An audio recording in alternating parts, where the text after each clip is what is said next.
Nestlist YouTube channel.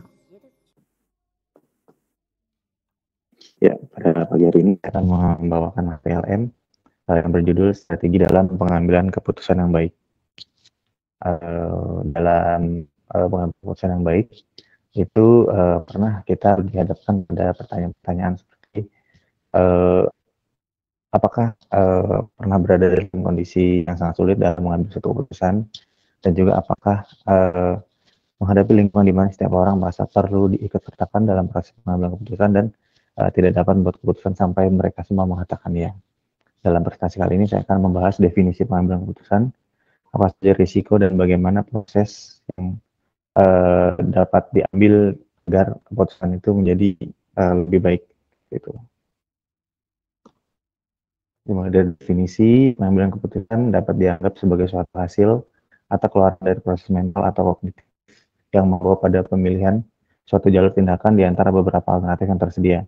Jadi setiap proses pengambilan keputusan itu selalu menghasilkan satu pilihan yang dianggap sebagai suatu hasil atau keluaran yang dapat berupa proses mental atau kognitif yang membawa pada pemilihan suatu jalur tindakan itu sendiri. Jadi setiap proses pengambilan keputusan selalu menghasilkan satu pilihan final. Keluarannya bisa berupa satu tindakan dan juga dapat dianggap sebagai suatu hasil atau keluaran proses mental kognitif itu sendiri. Jadi setiap proses pengambilan keputusan selalu menghasilkan satu putaran satu pilihan final. Keluaran itu bisa merupakan aksi atau suatu opini terhadap pilihan. Jadi untuk menyelesaikan masalah dalam pengambilan keputusan itu dibagi ada 3, yaitu penentuan faktor penyebab, pendekatan dalam penyelesaian masalah, dan pengambilan keputusan atau alternatif penyelesaian masalah. Ada 3 keadaan dalam pengambilan keputusan. Biasa itu keputusan itu pada saat keadaan yang pasti atau certainty, keputusan pada saat keadaan yang tidak pasti atau uncertainty. Yang ketiga itu keputusan pada saat keadaan mengandung risiko atau risk condition. Pada keadaan yang pasti adalah keadaan di mana seorang atau organisasi berhadapan dengan informasi yang lengkap mengenai suatu keadaan lingkungan yang dihadapinya, sehingga estimasi mengenai masa depan dapat dipastikan, seperti itu. Lalu yang kedua, keadaan keputusan di saat keadaan yang tidak pasti atau uncertainty adalah keadaan di mana seorang atau sebuah organisasi berhadapan dengan informasi yang tidak lengkap, atau seseorang atau sebuah organisasi tidak disebut memiliki informasi mengenai masalah yang dihadapi, maka akan berposisi sebagai pengambil risiko atau risk taker, atau cenderung sebagai menghindari risiko tersebut atau risk avoidance. Yang ketiga, pengambilan risiko pada keadaan yang mengandung risiko atau risk condition adalah keadaan di mana seseorang atau organisasi berhadapan dengan informasi yang dimiliki, namun relatif tidak lengkap jika dibandingkan dengan keadaan yang tidak pasti. Sama seperti keputusan yang saat diambil yang sangat tidak pasti itu, pengambilan keputusan juga akan terbagi menjadi 2, yaitu pengambilan risiko, risk taker, atau menghindari risiko, risk avoidance. Dalam pengambilan keputusan terhadap langkah pokok dalam perencanaannya, yang pertama itu dasar pemikiran yang digunakan untuk pengambilan keputusan, lalu pengidentifikasi dari alternatif-alternatif. Jika dalam pengambilan keputusan pertama itu dirasa tidak tepat, diwajibkan atau diharuskan memiliki alternatif lain. Itu. Dan juga penilaian alternatif dilihat dari tujuan yang akan dicapai. Dan juga tentu saja pemilihan alternatif apabila memang dari satu opsi itu dianggap kurang membantu dalam penyelesaian keputusan. Pengambilan keputusan juga terdapat risiko-risiko, yaitu pengambilan keputusan dengan risiko merupakan pengambilan keputusan yang berkaitan dengan dinamika atau ketidakpastian, di mana hasil yang diperoleh harus ditanggung sebagai konsekuensi. Risiko berarti kesempatan timbulnya kerugian, kemungkinan timbulnya kerugian, ketidakpastian, penyimpangan hasil aktual, dan perbedaan dari hasil yang ingin diharapkan. Akibatnya adalah timbul kerugian dan juga ada sikap uncertainty. Lalu ada risiko statis, terdiri dari risiko fundamental menyangkut seperti banyak orang seperti itu. Untuk risiko khususnya menyangkut orang perorangan resiko murni yang sifatnya alami, atau juga resiko spekulatif yang sifatnya untung-untungan, resiko perorangan, dan resiko kebendaan. Resiko hanya dapat diminimalisir, itu sangat sulit dihilangkan 100%, jadi tidak mungkin istilahnya seperti itu. Jadi untuk jenis resiko juga ada resiko dinamis berhubungan dengan perubahan keadaan ekonomi, wujudnya dapat berupa resiko manajemen seperti pasar, keuangan produksi, resiko politik akibat pemerintah, dan resiko inovasi atau re-engineering. Dalam suatu pengambilan keputusan, contoh hasil yang ingin diharapkan ini, jika saya tampilkan satu sebagai contoh, jika saudara adalah seorang manajer dihadapkan pada masalah penyimpanan uang atau investasi seperti deposito atau pembelian saham, di mana keuntungan yang akan didapatkan sangat tergantung pada laju pertumbuhan ekonomi. Diketahui laju pertumbuhan ekonomi meningkat kemungkinan 35% dan laju perekonomian cenderung menurun dengan kemungkinan 65%. Apakah keuntungan deposito adalah 250 juta rupiah pada saat pertumbuhan terjadi, dan sebaliknya jika terjadi penurunan hanya memberi keuntungan 175 juta rupiah. Keuntungan dengan pembelian saham mencapai 350 juta rupiah untuk posisi pertumbuhan 35% dan sebaliknya.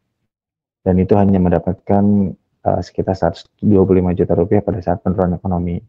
Jadi keputusan mana yang akan saudara terapkan apabila saudara berada di posisi seperti itu? Dalam prosesnya, pengambilan keputusan itu dibagi beberapa tahapnya. Tahap yang pertama adalah investigasi situasi. Tahap ini terdiri dari 3 proses yang dilakukan, yaitu identifikasi masalah, diagnosis penyebab dari masalah itu sendiri, dan identifikasi tujuan dari penyelesaian masalah melalui keputusan yang akan diambil. Tahap kedua adalah penentuan alternatif solusi. Pada tahap ini, pengambil keputusan mencoba untuk membangun beberapa alternatif solusi untuk diputuskan guna diambil sebagai langkah solusi. Setelah satu metode yang didapat dipergunakan untuk metode brainstorming atau mencurahkan ide-ide yang didapat. Tahap yang ketiga adalah penilaian alternatif. Pada tahap ini, pengambilan keputusan melakukan evaluasi dan penilaian terhadap berbagai alternatif yang muncul, kemudian diambil satu atau lebih alternatif yang dianggap terbaik. Untuk menentukan alternatif solusi yang terbaik, maka pendekatan atau flowchart dapat dipergunakan untuk mendapatkan alternatif yang memungkinkan. Tahap yang keempat adalah implementasi dan pengawasan. Jika keputusan sudah diambil, maka langkah berikutnya adalah mengimplementasikan alternatif yang akan diputuskan untuk dijalankan. Setelah direncanakan, maka implementasi dilakukan. Sehingga proses berikutnya adalah implementasi dari rencana alternatif yang akan dijalankan. Untuk memastikan langkah implementasi berjalan dengan baik, maka perlu dilakukan pengawasan terhadap implementasi itu sendiri. Juga apabila untuk mengambil keputusan secara berkelompok, itu juga ada keterbatasannya. Sekalipun dalam berkelompok dapat meminimalisir proses pengambilan keputusan, akan tetapi juga mengandung keterbatasan, terutama jika setiap anggota kelompok memiliki kepentingan dan tujuan yang berbeda-beda. Keputusan yang dihasilkan juga membutuhkan waktu yang relatif lama, dikarenakan alternatif keputusan memerlukan pandangan dari setiap anggota kelompok. Jadi semuanya harus terlibat dalam bagian-bagian itu sendiri. Namun demikian, di sini letak dinamika dari organisasi. Kelebihan dan keterbatasan dari setiap alternatif keputusan merupakan salah satu faktor yang selalu dihadapi dalam organisasi, dimanapun dan kapanpun kita berada.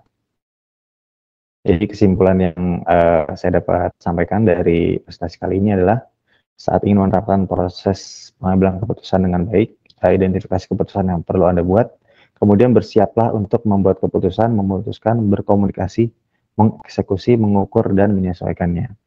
Karena semakin Anda menerapkan proses pengambilan keputusan ini, semakin alami jadinya yang bisa didapatkan dari pengambilan keputusan tersebut. Pelajari metodenya dan yang menurut Anda merasa aman, dan juga dengan konsep alat yang membuat Anda menjadi confident dalam pengambilan keputusan yang besar.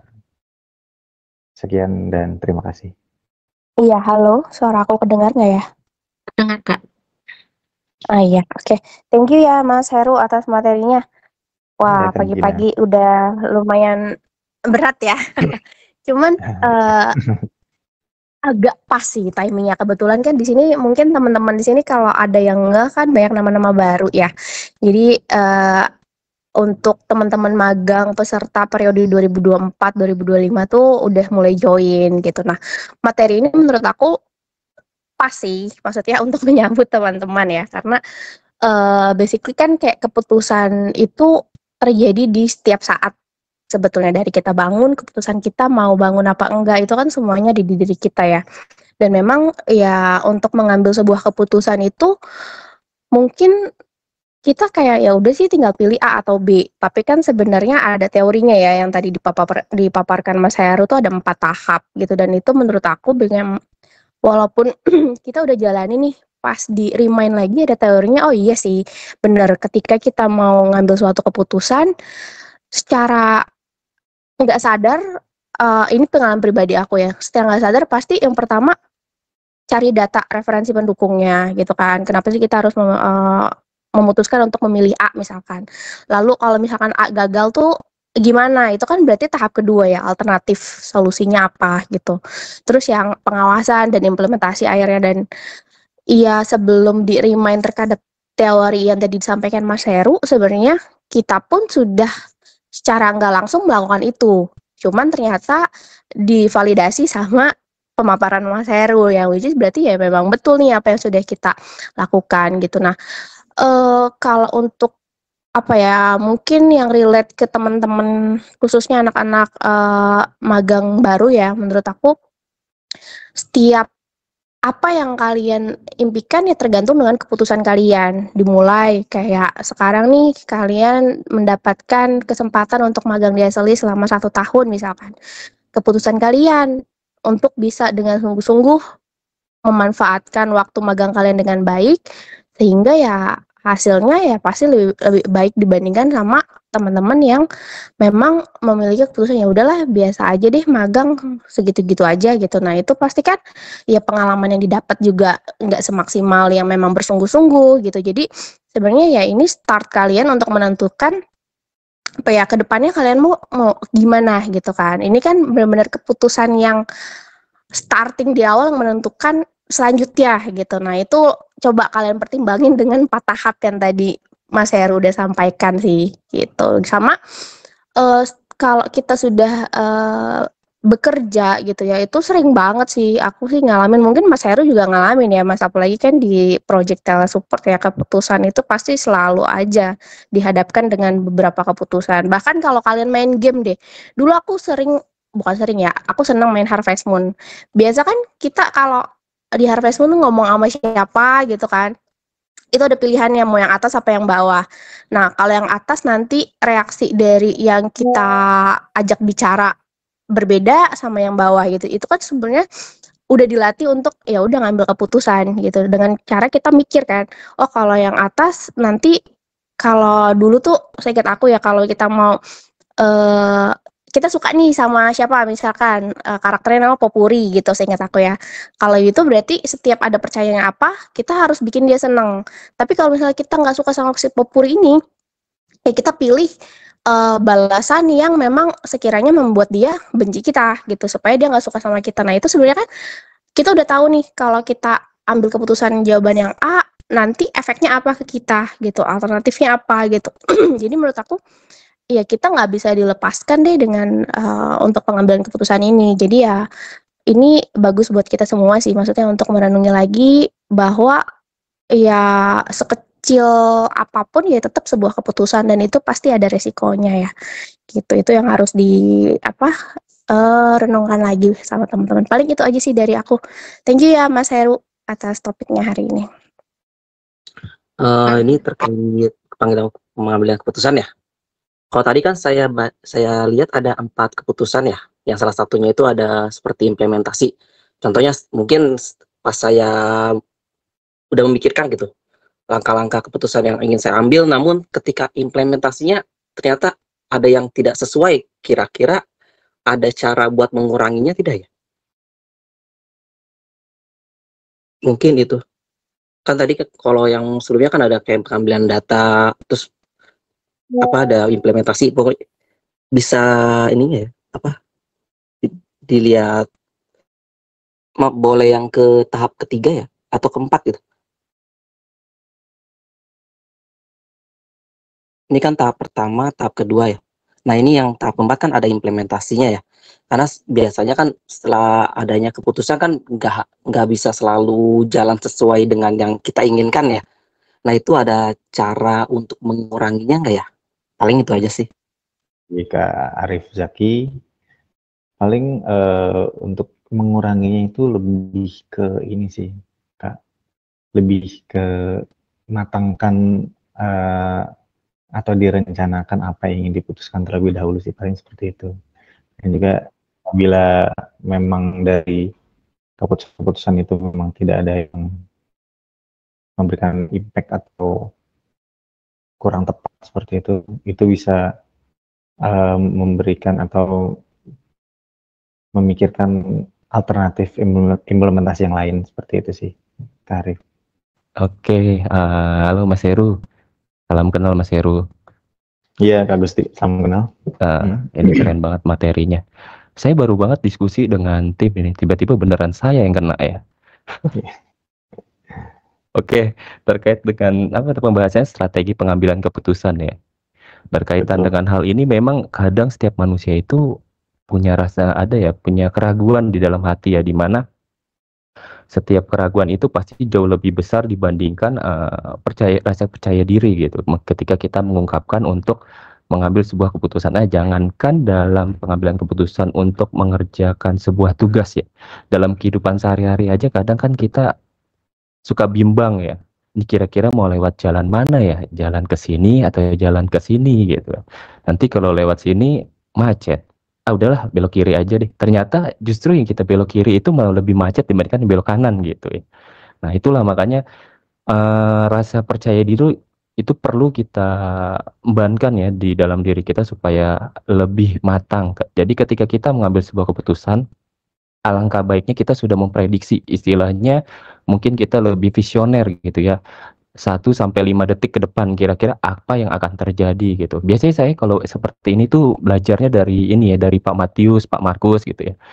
Beliau-beliau ini merupakan panutan buat saya. Ketika beliau membuat sebuah keputusan itu sangat cepat gitu pengambilan keputusannya dalam memecahkan sebuah masalah baik dalam proyek ataupun dalam manajemen gitu ya. Jadi kadang saya kalau beliau dapat laporan masalah itu, pemecahan masalah itu sangat sangat epic gitu ya.